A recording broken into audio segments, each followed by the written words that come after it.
После приема какого наркотика вы подумали, ну уж нет, больше никогда? Мой отец как-то дал мне гидроморфон, который оставался у него после травмы бедра, потому что у меня болело горло. Я начал ощущать чересчур сильную эйфорию. Я сразу понял, что больше никогда не буду это принимать. Мои цитаты под гидроморфоном. Если бы у меня был хвостик, я бы им помахал. Я счастлив, как свинья в дерьме. Я лечу на радуге. Его не просто так называют больничным героином. Это фальшивая трава, которая была на каждом углу еще совсем недавно. Думал, что я умру. Полная жесть. Моя сестра нашла меня голым в туалете с головой в унитазе. Мне это совсем не понравилось. Я не очень брезгливый по жизни, но это немного перебор. Ты имеешь в виду спайс? Это же просто сумасшедшее дерьмо. Я как-то зафигачил его и думал, что у меня во рту живет паук. Да, это спайс. Жесткое дерьмо. Совсем не тот, что был в Дюне.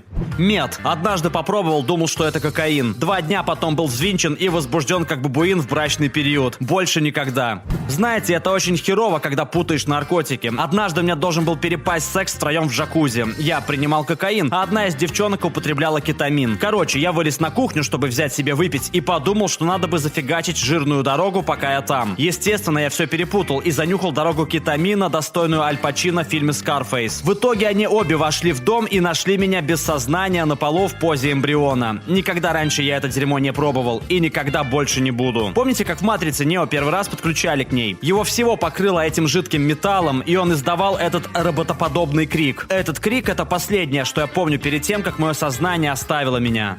Оксикодон. Это дерьмо было слишком расслабляющим и долго не держало. У меня была операция на колени, и мне дали его, чтобы заглушить боль. Я принимал его где-то неделю, а когда он закончился, мне очень хотелось еще. После недельного перерыва я понял, что больше не прикоснусь к этому говну. Золпидем. Проснулся в одних трусах на крыльце своих соседей. Я принял одну такую как-то, потом еще одну и еще одну. Я не хотел злоупотреблять, я просто не мог заснуть. Я разгромил свой дом. Проснулся на следующий день в 11 от звонка своего босса. Я в то время был военным. Он стал на меня гнать, а все, что я смог ответить, было: «Я вчера принял золпидем». На это он ответил: окей, приезжай как сможешь». Он знал, что это такое.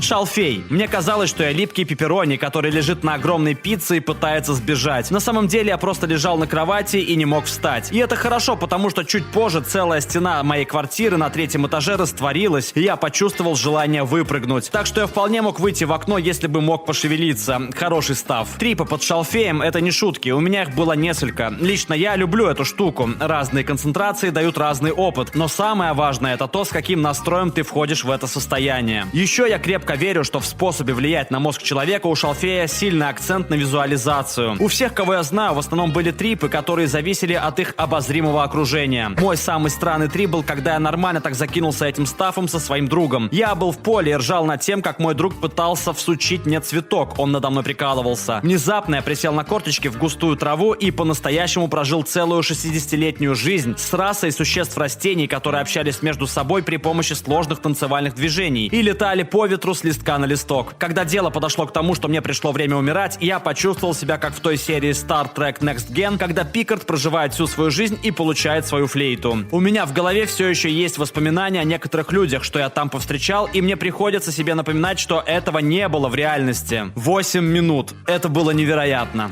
Димедрол. Принял в районе 700-800 мг, примерно 25 или 30 таблеток, чтобы словить трип. Не самый лучший наркотик для развлечения. Это похоже на то, как обычные люди, не употребляющие наркотики, представляют себе трип от кислоты. Я очень ярко видел всякие штуки и людей, которых не было. Я видел, как они заходили в комнату и садились рядом со мной, но стоило мне моргнуть, как они исчезали. Мне казалось, что я вставал и наливал себе в кружку воды, а потом бам, и я опять на диване, как будто никогда не вставал. Я не помню большинство с той ночи, но друзья говорили мне, что я был в своем другом мире. Они рассказали мне смешные истории. Например, в один момент я просто снял свои штаны и сказал: «Муравьи в штанах». Пробовал мед дважды, больше никогда. Исправлено. Просто хотел уточнить, это было охуенно. Лучшее, что есть на свете. Именно поэтому я не могу позволить себе это в 3-й раз, потому что точно знаю, что потом не слезу. Ксанакс. Принимал как-то у друга дома. Все, что я помню, это как я смотрел «Игру престолов» у него на хате. А потом вдруг я просыпаюсь у себя дома день спустя. Не то чтобы это был очень плохой опыт, но я просто бестолково потерял время. Есть наркотики намного лучше. Ты выпивал? Ксанакс сам по себе не вызывает проблем. А вот Ксанакс в комбинации с выпивкой — это просто рецепт для отрубона. Для меня, по крайней мере. Я называю его стиратель памяти. Героин. Это было слишком хорошо. Я сразу понял, что он меня не отпустит, если я попробую его еще раз. Некоторые говорят, что это как оргазм всего тела. Это так? Почти. Если когда ты чихаешь, это, скажем, 5% оргазма на короткий момент, то героин это 30-50% на несколько часов. Для меня мед. Я однажды попробовал его, думал, что это кокаин. Я ошибся. Мне пришлось идти в больницу. Может, все было не так страшно, но на тот момент я только курил шмаль. Я не знал, как справиться с наступающей паранойей и учащенным сердцебиением. А вот для моего друга дифенгидрамин или димедрол. Он довольно хардкорный любитель и может позволить себе принимать огромные дозы психоделического дерьма. Однако димедрол был чересчур даже для него. Он сказал, что в его трипе было много пауков. Две главных идеи, что я вынес из этого треда. Сальвия — это самое жесткое дерьмо, а осознание того, что тебе хочется увеличить дозу, это сразу звонок, что нужно бросать к чертовой матери. Сальвия — это был очень короткий трип, но я ощутил столько физического дискомфорта в своем теле, как будто меня хотели засунуть в ящик, хотя я просто сидел с друзьями на газоне. Похоже, это обычное дело для этой шняги. Я чувствовал, что был сделан из песка, а кондиционер за моей спиной сдувал меня по чуть-чуть. Один из самых страшных опытов в моей жизни.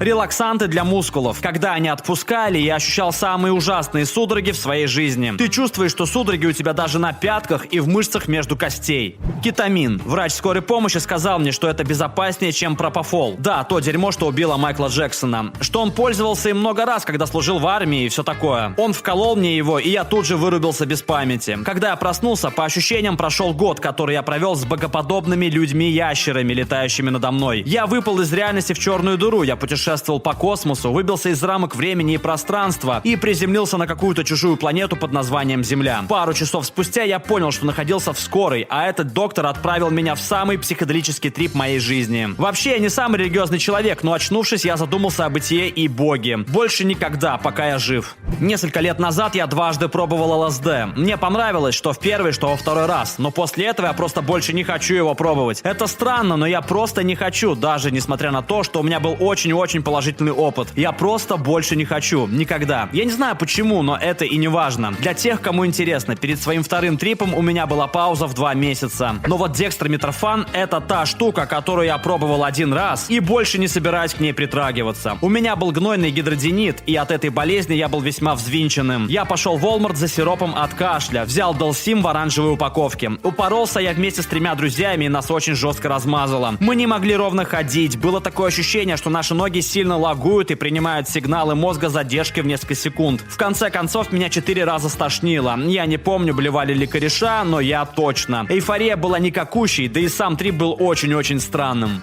Мескалин. Единственный бэд-трип, что у меня был. Так как я обычный белый парень, я подумал, что съел что-то совершенно не мое. Мне постоянно казалось, что люди от меня прячутся, а когда я поворачивался, чтобы на них посмотреть, они скрывались за углом или прятались под диваном. Я видел, как люди вылезали из окон, находящихся у меня в глазу. Я чувствовал, как духи коренных американцев хотят наказать меня за то, что я съел их священный плод. Все это вызывало тревожное ощущение. Никогда не было никаких проблем с любым другим психоделиком, даже в самой стрессовой ситуации, но по какой-то причине от мескалина мне стало совсем дурно. Мне давали фентанил в больнице для процедуры на легких. Ты вырубаешься, они копаются в твоем легком. У меня не было плохого опыта, но я понимаю, почему люди привыкают к нему. У меня была эйфория. Я отправился за покупками и набрал себе дофига рубашек синего цвета, которые еще и не подходили мне по размеру. Они обошлись мне в сотни $. Я чувствовал, что будто летаю на облаке 9 часов. Я был старшеклассником, когда нас накрыл ураган Катрина. Наш дом затопило на 6 метров, не весело. Но в одну ночь мы с друзьями пробрались в заброшку и решили покурить травы через кальян моего кореша. Тот забыл упомянуть, что он недавно склеил чашку кальяна. Что ж, наша банда совсем расклеилась. 2 парня упали с причала в залив, а все остальные стали паниковать, что те схватят гипотермию легких, хотя такое невозможно в Луизиане летом. В общем, кто-то откололся, а я повез оставшихся людей на следующий спот, ведь мой Понтиак теперь стал космическим кораблем. Один мой кореш внезапно стал бояться змей, что ползали по дорогам, хотя такие у нас не водятся. А второй на заднем сиденье бормотал что-то про магию или что-то такое. Мы не смогли доехать до намеченной цели, так как нас слишком сильно всех накрыло, и мы решили перекантоваться на ближайшей парковке, пока не придем в себя. 10 из 10, никогда больше не стал бы курить клей. Мед. Сделал ошибку и посмотрел под ним в зеркало. Пытался вырвать себе все зубы. ЛСД. Для большинства это невероятный наркотик, но мне, к сожалению, не повезло. Отдельные моменты, правда, были были веселые и очень запомнились. Однако, ввиду того, сколько тревоги и стресса я тогда ощутил, я больше никогда не буду закидываться кислотой. Процитируя Алана Уотса, скажу: когда ты получил сообщение, клади трубку. Иногда повесить трубку бывает очень сложно. Большое спасибо за просмотр. В комментариях под видео можешь написать, после приема какого наркотика ты подумал: ну уж нет, больше никогда. И не забудь посмотреть наши другие видосы. Пока!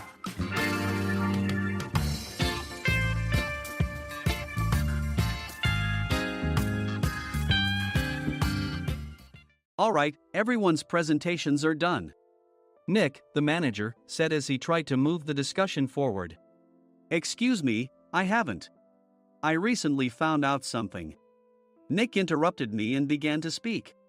There's apparently someone in this department who didn't graduate high school and is just a part-timer. Meetings should be for employees only. Absolutely right. His lackey, Mike, of course, agreed with Nick. I'm leaving. After leaving the meeting room, I started to shut down my computer. I noticed that an email had arrived, not in my personal inbox, but in the company's shared email. Thinking, there's no point in speaking up, no one will listen, I went home quietly. The next day, I heard a commotion from Nick's desk. He was staring at his computer screen, his face pale. Nick? Is something wrong? Mike looked at the screen with him. And he turned even paler than Nick. Why is he so angry? Knowing the reason for Mike's distress, I thought to myself, serves them right. My name is Adam. My mother passed away when I was in the 9th grade, and I was raised by my father. Well, you could hardly call it being raised. After my mother passed, my father changed. He drowned his sorrows in alcohol, and though he still went to work, he squandered our living expenses on horse racing. Because of that, I had to start working part-time as soon as I entered high school. Every month, I went to the convenience store with bills in hand that couldn't be auto-deducted from my father's account. Even though I endured it because I didn't want to be alone, I reached my limit in my 2nd year of high school and dropped out. I found a live-in job at a distant inn. Thank you for everything. The day I left home, my father, still staring at the TV, spoke. Take care. That was our last conversation. Back then, 18 wasn't the age of majority, so I needed my father's permission to work, and I couldn't hide my place of employment. Yet, my father never visited me even once. I kept working just to survive, and before I knew it, I was 42. Years of hard work paid off, and I was transferred to the headquarters.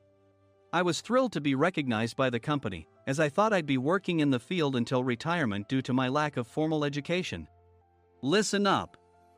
Our work can change the future of our employees. Don't drag us down. On my first day after the transfer, Nick, dressed in an expensive suit, spoke sternly. There was a reason for this. Our inn was located in a prominent tourist destination, known so well that everyone in the state could sing its commercial jingle. At its peak, we had 5 locations within the state. But that was long ago. Due to financial difficulties and aging facilities, only the place where I had worked for many years and the original establishment remained. I was prepared to lose my job anytime, but now there was a glimmer of hope.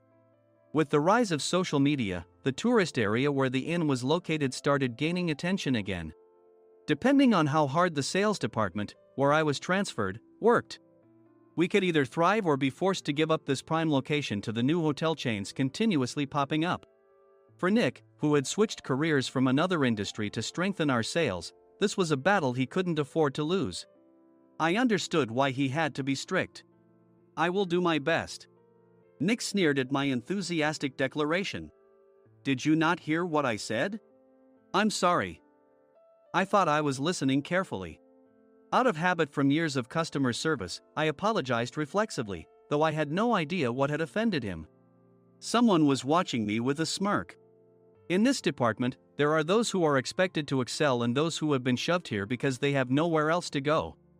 You are the latter. It was Mike, the section chief. He's 7 years younger, at 35. But he was called to headquarters much earlier than I was and had been moving around within the headquarters ever since. I'm not jealous, but I can't accept that he's my boss. Graduating from a prestigious university, he has an unusually high pride and caused many problems as a newbie, making things very difficult for me when I was the front desk leader. When I found out Mike was transferred to the sales department a month before me, I was disheartened. Mike is right. With just a middle school diploma, there's not much you can do. Don't even think about achieving results. As if I didn't exist, Nick remarked, "I'm thirsty." Mike eagerly ran to the coffee maker. It seems Mike is Nick's lackey. I regretted being happy about my transfer to headquarters, wishing I had stayed on site forever. Send a direct mail to every company on this list by the end of the day. Nick only assigned me tasks that even a new graduate could handle. What? There are over 1,000 companies. You want me to send to all of them by today? Yes, if you and your fellow misfits split the work, even those with nowhere else to go should finish by today. I glanced at the employees typing away expressionlessly. They were worn out from customer service, only thinking about leaving on time, or were women reassigned after having children. With zero motivation for work. Even Sam, a new graduate from the same university as Mike, who was supposed to be among the expected achievers, had no enthusiasm for the job. Having joined the company wanting to do customer service. "I don't care what they say, I plan to quit anytime," he said. Only Nick and Mike were highly motivated, making all the decisions between the two of them. I originally only wanted to work at the inn to survive and had no particular attachment to this job. I swallowed my words, thinking I had no right to reprimand them. About a month after the transfer, Nick told us with a frustrated look. To commemorate the 50th anniversary, we've decided to create a plan exclusive for one group per day. Originally, Mike and I were supposed to come up with it, but our president, Mr. Thompson, insists on hearing everyone's opinions. So, you all get a chance. As Nick explained, Mike began handing out prints. Make sure not to embarrass Nick. If your ideas are half-baked, you'll have to redo them. It seemed that they had printed his handwritten notes by Mr. Thompson, which included several questions and a section for free responses. It made sense why Nick had to seek our input, given that all responses had to be submitted to Mr. Thompson. We were given a week to think about it, and a meeting was scheduled to compile our ideas. My plan is to let guests enjoy both the old and modern America. Nick began the presentations. Guests would watch a master confectioner at a nearby traditional sweet shop make sweets in front of them. The welcome drink would be premium tea in a bottle. Nick's plan was certainly attractive. After his presentation, Nick called on us to present in the order we were seated.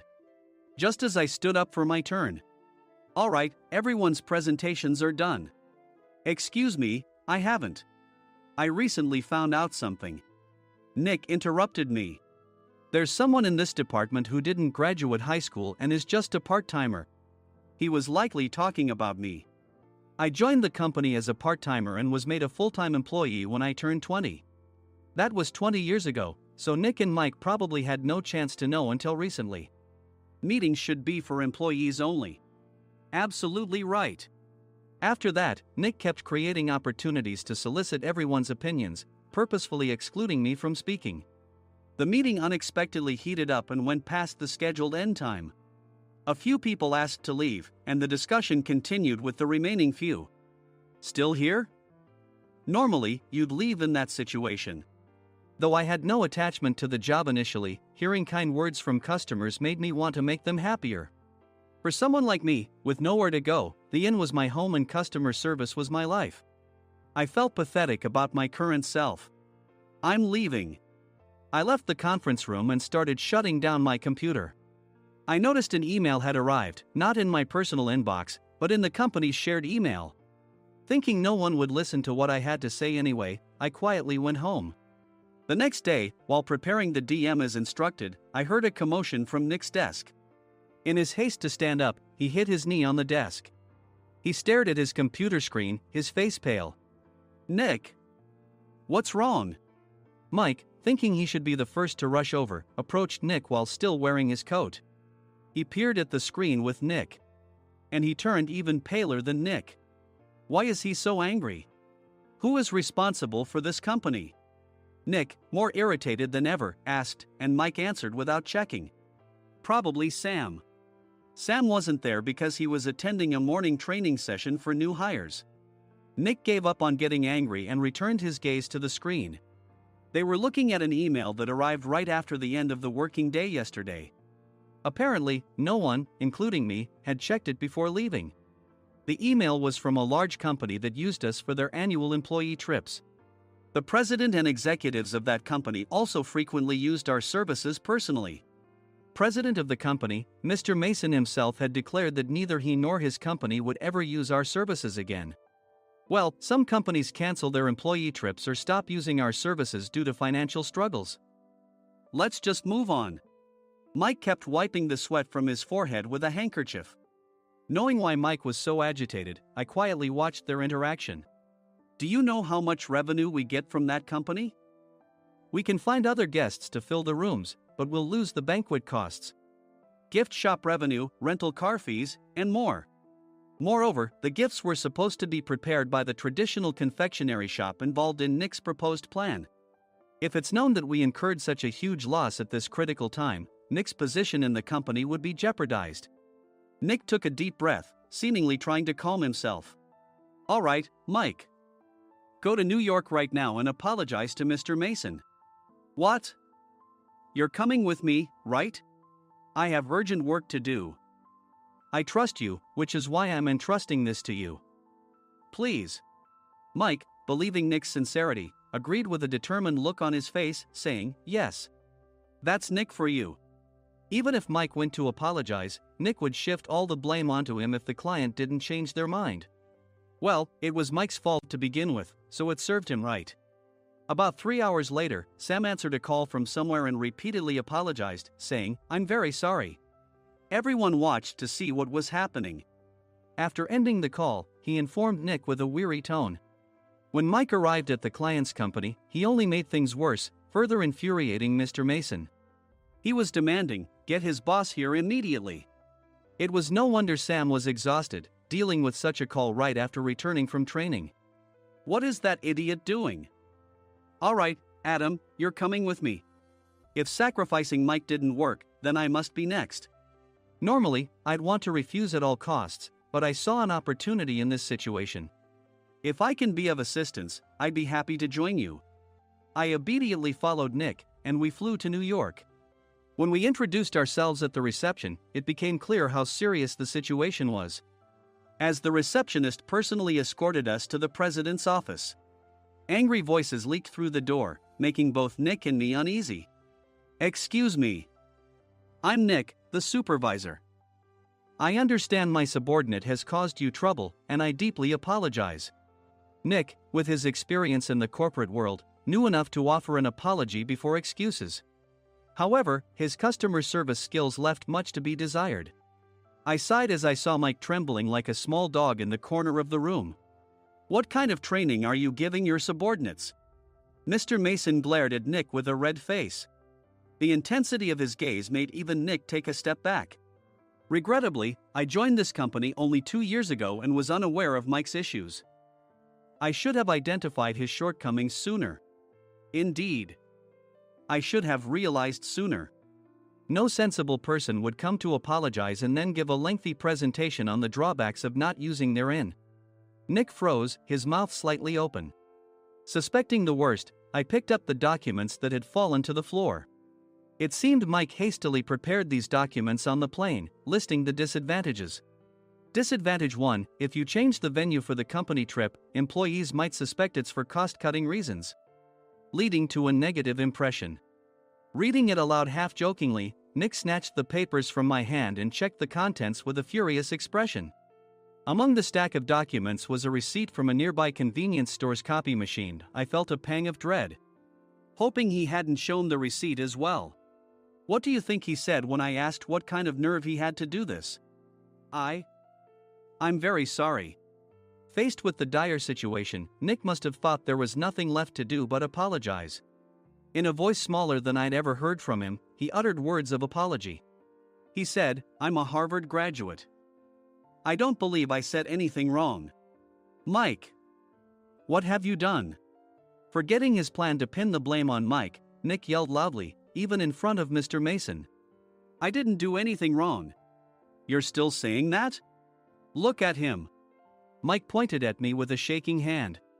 I was assigned to headquarters in my 20s and now I'm a section chief. This guy only made it to headquarters at 42. Everything I've done proves I was right. So why are we losing the contract? Having said his piece, Mike collapsed to the floor. Of course. You were sent there because you had nowhere else to go.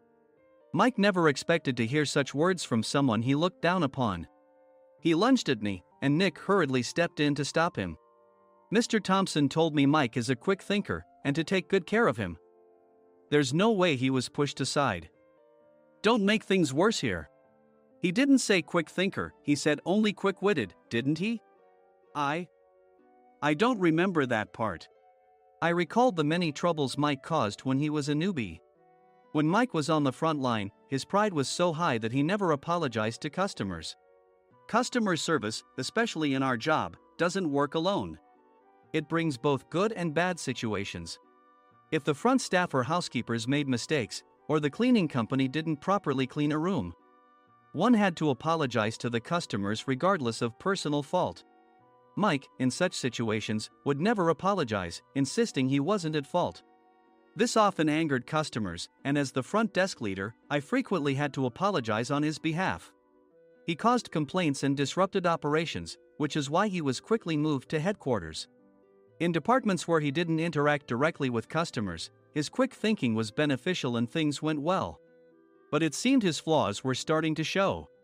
Corporate reservations are supposed to be entered into the system by the sales representative. But a quick check yesterday revealed that more than 10 items were missing from the client's reservation. The handover document clearly stated what needed to be prepared. Why didn't you enter it into the system? Why do we have to give them special treatment?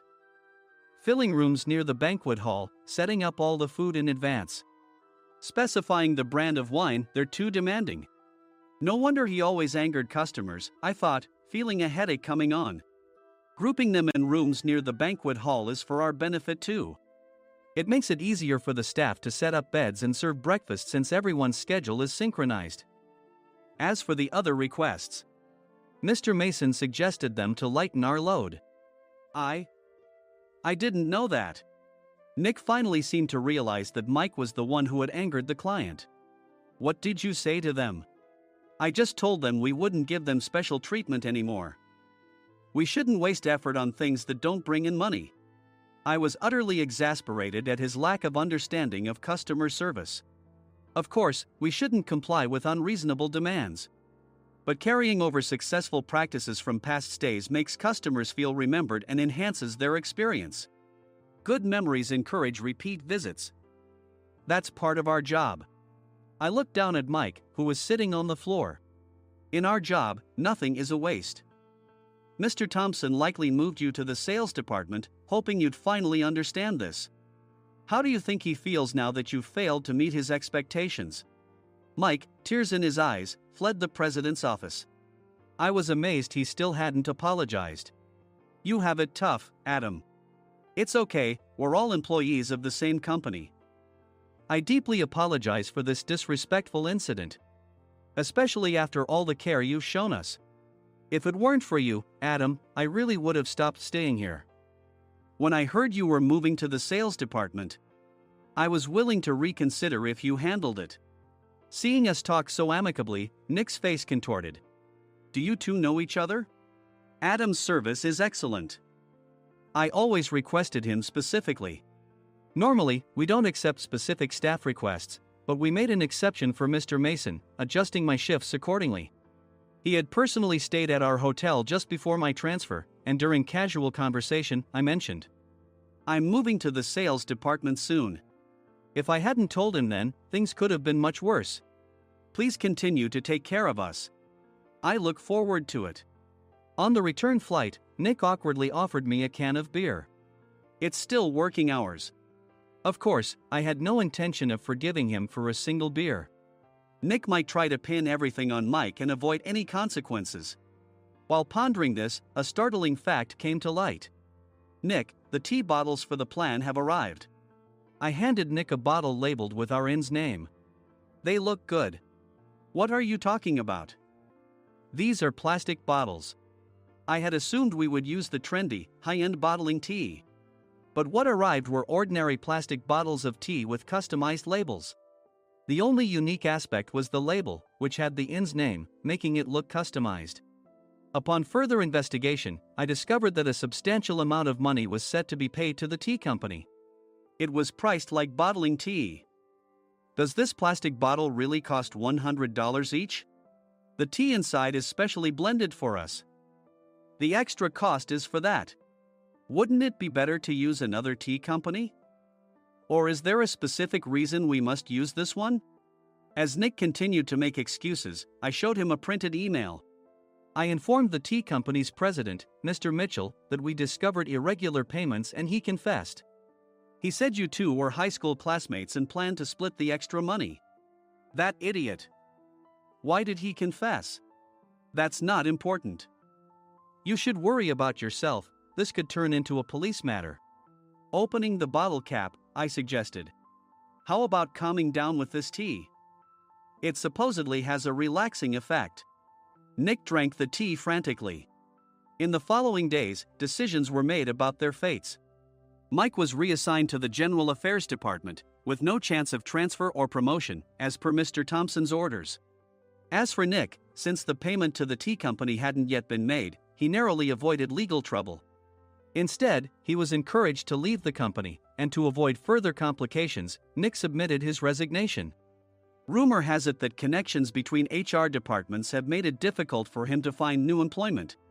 Even though it was good to have those two gone, something unexpected happened in the sales department. Everyone became motivated and united in refining the 50th anniversary plan. In the end, my plan was adopted. We collaborated with the Tourist Information Center to provide personalized guides. The plan, tailored to the number of guests, was truly special for the 50th anniversary. Hey, is Adam's family coming to stay? I immediately booked that special plan for my family. Sam noticed it on the reservation list and quickly picked up on it. Yes, I'm inviting my father. That's great. I might invite my parents too. I lacked the courage to face my father just as Adam. But here, with the confidence Mr. Mason praised, I felt ready. The 50th anniversary plan was a perfect opportunity to reconnect with my father. I hoped to bring back the days when we could laugh together as we once did.